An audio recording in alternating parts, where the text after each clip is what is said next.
আমার মামা যখন রাতের শিফটে কাজে থাকতেন তখন আমি আমার মামার বাড়িতে একা থাকার সুযোগ পেয়েছিলাম। মামি তখন ঘুমাচ্ছিল, একটি কালো পোশাক পরে। মামির কালো পোশাকের দিকে তাকিয়ে আমি কিছুটা বিচলিত হয়ে পড়েছিলাম। তাকে অনেক সুন্দর লাগছিল, কিন্তু নিজেকে শান্ত রাখার চেষ্টা করলাম। মামার দুই মেয়ে, তাদের দেখতে অসম্ভব সুন্দর। তারা আমার বয়সী, তারা আমাকে খুবই ভালোবাসত এবং আমাদের মধ্যে বন্ধুত্বপূর্ণ সম্পর্ক ছিল। একদিন রাতে মামি আমাকে তার রুমে ডাকল, তখন বাড়িতে মামা ছিল না। আমি মামির রুমে গিয়ে দেখি মামি আর তার দুই মেয়ে সেজে গুজে আমার জন্য অপেক্ষা করছিল। আমাকে আসতে দেখেই মামি আর তার দুই মেয়ে আমাকে, বন্ধুরা, গল্পগুলো ভালো লাগলে ভিডিওটি লাইক, শেয়ার এবং চ্যানেলটি সাবস্ক্রাইব করো প্লিজ। এমন পরিস্থিতিতে একা পুরুষ হয়ে সেই বাড়িতে থাকা কিছুটা কঠিন ছিল, কারণ বাড়িতে শুধু আমি একাই পুরুষ আর 3 জন মেয়ে মানুষ ছিল। মামি এবং তার মেয়েরা বেশ গোপনীয়তার সাথে তাদের জীবনযাপন করত। তাদের রুমের দরজা প্রায় বন্ধ থাকত এবং তারা নিজেদের মধ্যেই সময় কাটাত। বাইরের কারো সাথে মিশত না। বাড়িতে অন্য কোনো ছেলে ছিল না, তাই আমি চেষ্টা করতাম সবার সঙ্গে সময় কাটানোর জন্য। মামির দুই মেয়ের জীবনযাত্রার ধরন আমাকে অনেক কিছু শিখিয়েছিল। একবার মামি বলেছিলেন তারা নিজেরা সময় কাটাতে ভালোবাসে এবং নিজেদের মতো করে থাকতে পছন্দ করে। আমার মনে একটা প্রশ্ন জেগেছিল, কিন্তু মামি সবসময় তা হেসে এড়িয়ে যেতেন, যেন এর পেছনে কিছু রহস্যময় ছিল।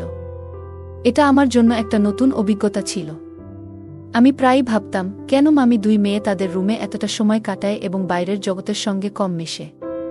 যখন মামার নাইট শিফট শুরু হলো, আমি ধীরে ধীরে বুঝতে পারলাম কেন তারা 10 বছর বয়স থেকে তাদের রুমে বেশিরভাগ সময় কাটাচ্ছে। আমি আমার পরিবারের একমাত্র ছেলে ছিলাম, আর বাড়ির বাকিরা সবাই মহিলা হওয়ায় আমাকে অনেক গুরুত্ব দেওয়া হতো। ছোটবেলা থেকে আমি অনেক কিছু শিখতে শুরু করি, আর আমার বয়সের তুলনায় বেশ পরিপক্ক ছিলাম। তাই আমাকে অনেক দায়িত্ব দেওয়া হতো, যা আমাকে খুশি করত। আমার মামা যখন নতুন চাকরি পেলেন তখন তিনি খুশি হয়ে মিষ্টি নিয়ে এলো। জানালেন যে তিনি রাতের শিফটে কাজ করবেন, আর সেই সময়টাতে মামি ও তার মেয়েরা বাসায় একা থাকবে। তখন আমার উপর একটা গুরুত্বপূর্ণ দায়িত্ব অর্পণ করা হলো, তাদের দেখাশোনা। আমি মামাকে আশ্বস্ত করে বললাম, চিন্তা করবেন না, আমি সব দায়িত্ব ভালোভাবে পালন করব। আমার কাজটা খুব একটা কঠিন ছিল না, শুধু মামার বাড়িতে রাতে থাকা।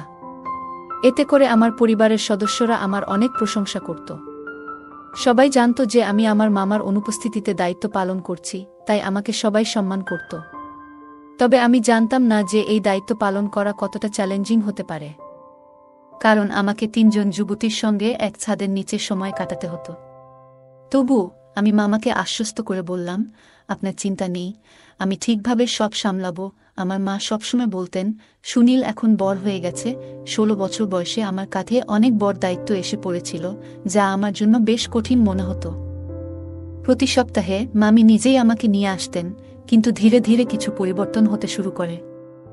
রাতে মামির বাড়িতে যাওয়ার কথা ভেবে আমি কিছুটা দুশ্চিন্তাগ্রস্ত হয়ে পড়তাম, কারণ পরিস্থিতি অস্বস্তিকর হতে শুরু করেছিল যখন আমাকে রাতে থাকার জন্য মামির বাড়িতে পাঠানো হতো। আমি শুরুতে কিছুটা অস্বস্তি বোধ করতাম, কারণ সেখানে রাত কাটানো আমার পক্ষে সহজ ছিল না। আমার মা সবসময় বলতেন, তুমি পরিবারের একজন সদস্য, তোমার প্রিয়জনদের যত্ন নিতে হবে। সেই দায়িত্ব আমি মেনে নিলাম এবং আর পিছিয়ে আসতে পারলাম না। মামির বাড়িতে যাওয়ার পর আমি অনুভব করতাম যে তিনি আমাকে তার নিজের ছেলের মতো দেখতেন এবং আমাকে ভালোবাসতেন। তবে মাঝে মাঝে তার কিছু আচরণ আমাকে অস্বস্তিকর করে তুলত। তিনি প্রায় অভিযোগ করতেন যে মামা তাকে যথেষ্ট সময় দেন না এবং তার সাথে ঠিকভাবে কথা বলেন না, কিন্তু আমি এসব ব্যাপারে কখনো হস্তক্ষেপ করিনি, কারণ আমি তখনও কম বয়সী ছিলাম এবং বুঝতে পারতাম না। মামি সব সময় আমার সামনে পাতলা নাইট ড্রেস পরে আসত, যা তাকে আরও সুন্দর লাগত। জানি না কেন তিনি এমনটা করেন। আর তার মেয়েরা তো আরও শর্ট ড্রেস পরে বাড়িতে ঘোরাফেরা করে, যা আমাকে অস্বস্তিতে ফেলে দিত। মামির সাথে আমার সম্পর্ক ভালো ছিল, আর মা সবসময় বলতেন, মামির বাড়িতে ঘুমাতে যাও, সবার খেয়াল রেখো। আমি তখন এই দায়িত্ব নিয়ে মামির বাড়িতে যেতাম। মামি হাসতে হাসতে বলতেন, আমাদের বাড়িতে বালিশের অভাব নেই, তুমি তোমার বালিশ নিয়ে এসো না। আমি হাসি মুখে বলতাম, আমি আমার বালিশেই ভালো ঘুমাই। বয়সের কারণে তখন অনেক কিছুই বুঝতে পারতাম না, কিন্তু ধীরে ধীরে যখন বড় হতে লাগলাম, মামির বাড়িতে কিছু অদ্ভুত বিষয় লক্ষ্য করতাম। মাঝে মাঝে রাতের বেলায় কিছু শব্দ শুনতাম, যা আমার ঘুমের ব্যাঘাত ঘটাত। আমি ভাবতাম এই শব্দগুলোর পেছনে কি কারণ থাকতে পারে, মামাও তো বাড়িতে নাই। তাই আমি কোনো সিদ্ধান্তে পৌঁছাতে পারতাম না।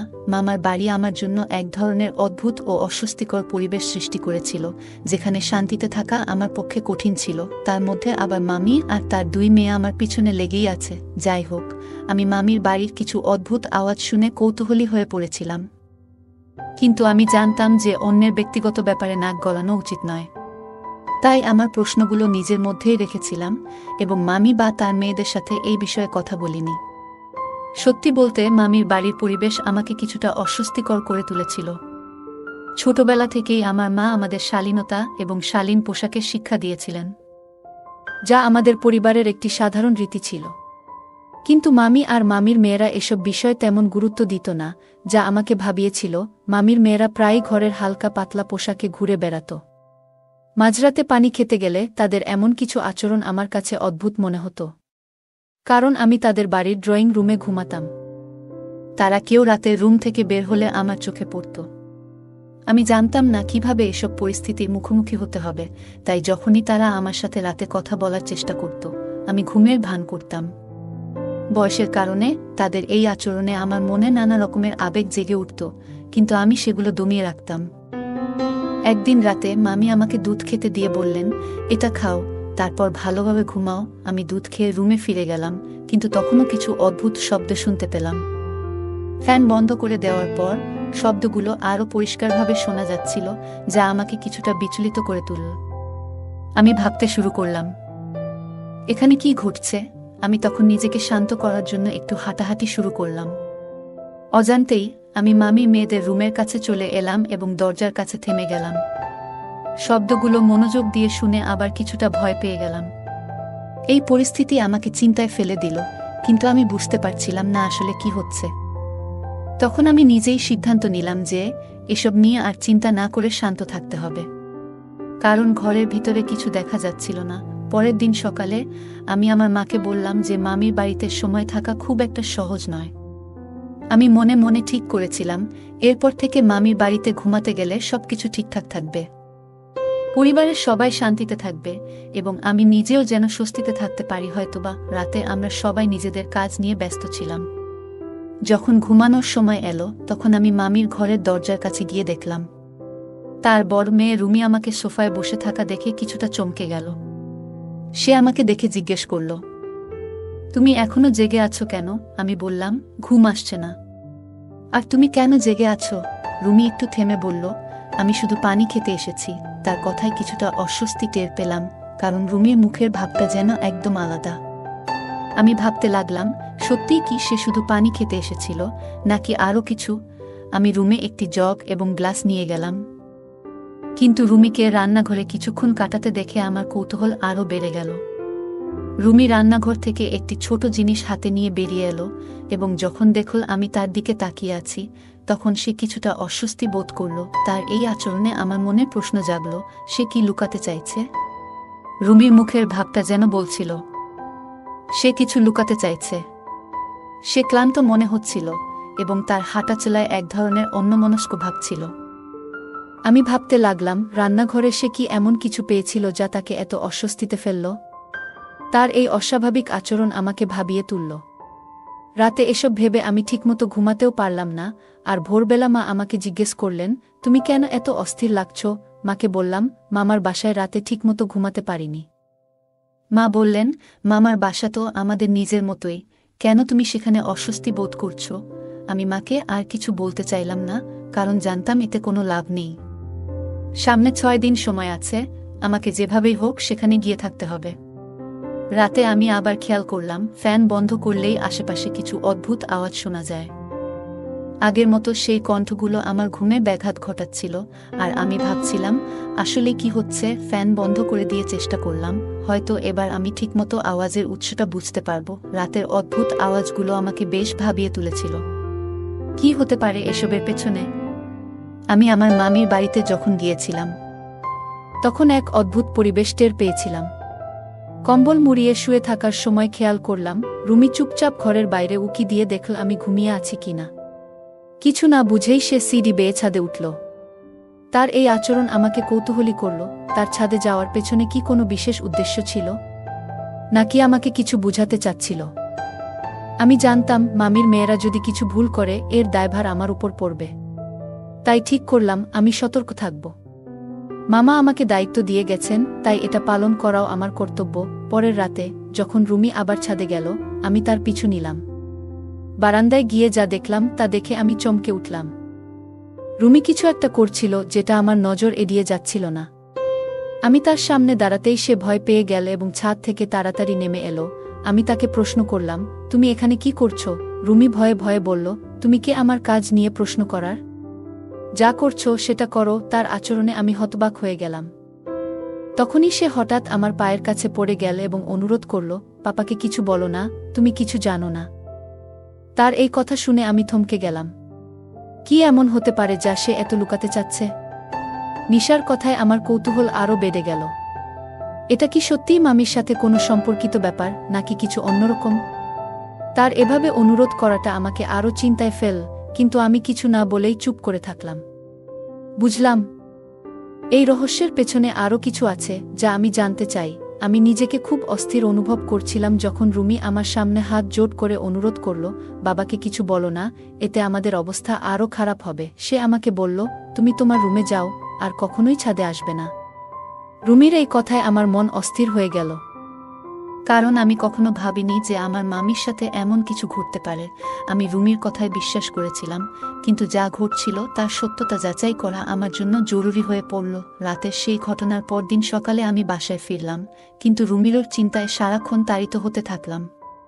কিছুক্ষণ পর আমি আবার মামির বাড়িতে গেলাম, কিন্তু এবার দরজায় রিং না করে মামু আমাকে যে চাবি দিয়েছিল তা ব্যবহার করে ভেতরে ঢুকলাম।